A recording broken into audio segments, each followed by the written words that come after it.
नमस्कार मंडळी.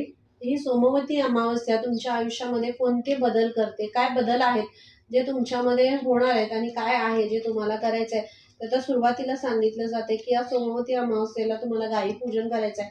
गायीचं पूजन करायचं आहे. गायीला जितकं जास्त तुम्ही गायीची सेवा कराल किंवा त्यांना अन्नधान्य जितकं तुम्ही देता येईल तुमच्या याच्याप्रमाणे तितकं तुम्हाला देण्यासाठी सांगितलं जाते. कारण ही सोमवती अमावस्या म्हणजे तुम्हाला खूप साऱ्या सकारात्मक आणि पॉझिटिव्ह एनर्जी ज्या आहेत त्यांच्याशी तुम्हाला कनेक्ट करते.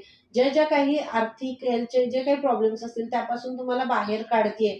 त्यामुळं तुम्ही पॉझिटिव्हिटीशी, सकारात्मकतेशी आणि मातृत्वाचा एक हे आशीर्वाद म्हणजे गायी आणि त्या मातृत्वाचा आशीर्वाद मिळण्याचा योग म्हणजे सोमवती अमावस्या तुमच्यासाठी आहे. तर या सोमवती अमावस्येला गायी पूजन करा. अन्नधान्य जे काय आहे देता येईल तितकं जास्तीत जास्त देण्याचा प्रयत्न तुम्ही करा. आणि या सोमवती अमावस्येला तुम्ही जे काही हार्डवर्क केलेलं आहे, तुम्ही जे काही कष्ट केलेलं आहे, त्या कष्टाचं फळ देणारी ही सोमवती अमावस्या आहे. तर हा मेसेज तुम्हाला इथं दिला जातोय आणि या सोमवती अमावस्येला तुमच्या कष्टाचं फळ दिलं जाते आणि तुमचे स्पिरिच्युअल अवेअरनेस होते. जर तुम्ही अध्यात्माच्या मार्गावर आहात किंवा अध्यात्मापासून तुम्ही लांब असाल. अध्यात्म म्हणजे अंधश्रद्धा नव्हे. अध्यात्म म्हणजे भक्ती, परमेश्वरावरचा विश्वास, सकारात्मकतेशी जे कनेक्शन आहे ते तुमचं होते. खरं अध्यात्म काय आहे, भक्ती काय आहे आणि रिच्युअल्स काय आहेत, का केले जातात, या सगळ्याचा जो अभ्यास आहे त्यातून तो तुम्ही करत असाल किंवा तो अभ्यास करण्याची आवड तुमच्यामध्ये निर्माण होते आणि त्याकडे तुम्ही जाताय. स्पिरिच्युअल अवेअरनेस होतोय तुमचा. ती शक्ती जी आहे, ती शक्ती तुमच्याकडे आकर्षित तुम्ही करताय.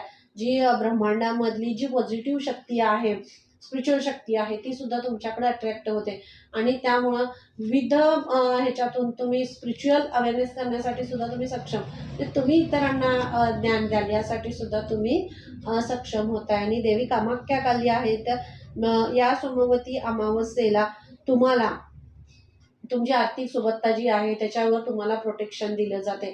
तुमच्याकडं येणारी आर्थिक अबंडन्स जो आहे तो त्यावर तुम्हाला प्रोटेक्शन दिलं जाते. तुमची हेल्थ, वेल्थ याला प्रोटेक्शन दिलं जाते आणि देवी कामाख्या तुम्हाला सांगतायत की तुमचं तुमचं आतलं आणि बाहेर जे काही तुमचे अ, म्हणजे भीती, तुमच्यामधली जी भीती आहे कोणत्याही गोष्ट काम करण्याच्या अगोदर मनामध्ये तुमच्या एक भीती निर्माण झालेली असते. त्या भीतीवर त्या हे करतायत, प्रहार करतायत.